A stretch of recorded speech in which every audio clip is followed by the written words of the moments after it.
আপনাকে জানাই নমস্কার ও শুভেচ্ছা। আপনি এসেছেন তত্ত্বকথা ইউটিউব চ্যানেলে।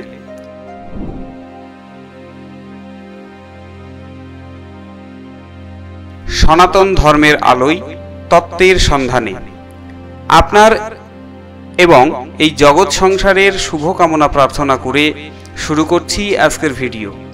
আজ আমি আপনাকে জানাবো ভগবদ্গীতার ২য় অধ্যায় ১৫ নম্বর শ্লোক ব্যাখ্যা সহ।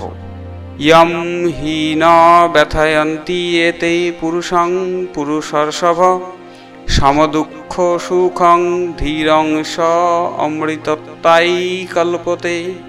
হে পুরুষর্ষভ, নরশ্রেষ্ঠ, যে ব্যক্তি সুখ ও দুঃখে বিচলিত হয় না, যিনি ধৈর্যশীল, সেই ব্যক্তি অমরত্বের যোগ্য।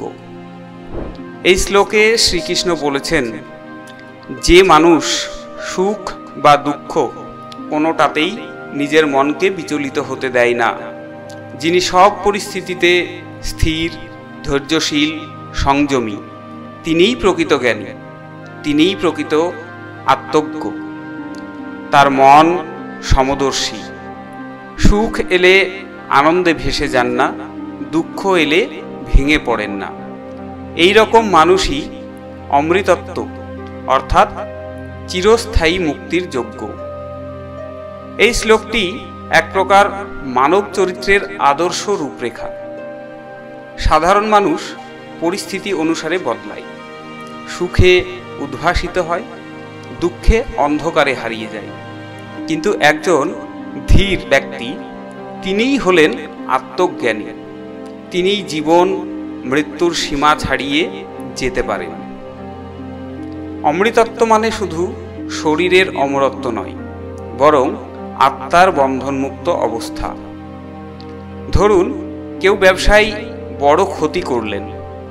একজন মানুষ হয়তো সেই দুঃখে ভেঙে পড়লেন, হতাশা, রাগ, বিষণ্ণতা।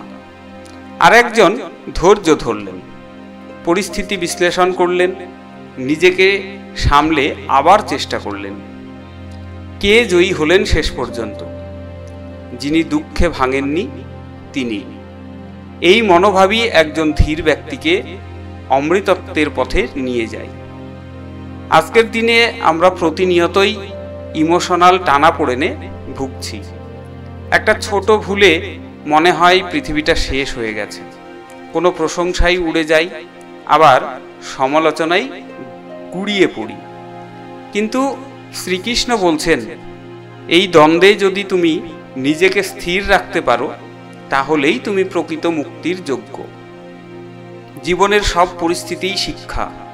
সুখ আমাদের উচ্ছ্বাস শেখায়, দুঃখ আমাদের ধৈর্য শেখায়। এই দুইকেই সমভাবে গ্রহণ করাই আত্মজ্ঞান। যে ব্যক্তি বলেন, সুখে যেমন ধন্য, দুঃখেও তেমনি শান্ত, তিনিই প্রকৃত জ্ঞানী, তিনিই অমরত্বের পথে।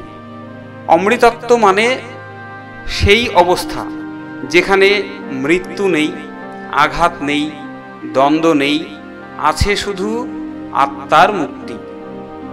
ভিডিওটি ভালো লাগলে অবশ্যই একটি লাইক দিয়ে উৎসাহিত করবেন।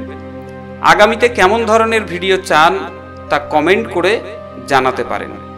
আর আপনি যদি আমার ভিডিও প্রথমবার দেখছেন, তাহলে চ্যানেলটিকে সাবস্ক্রাইব করে পাশে থাকা বেল আইকন বাজিয়ে নোটিফিকেশন অল করে দেবেন, যাতে পরবর্তী ভিডিও আপনি সহজেই সবার প্রথমে পেয়ে যান।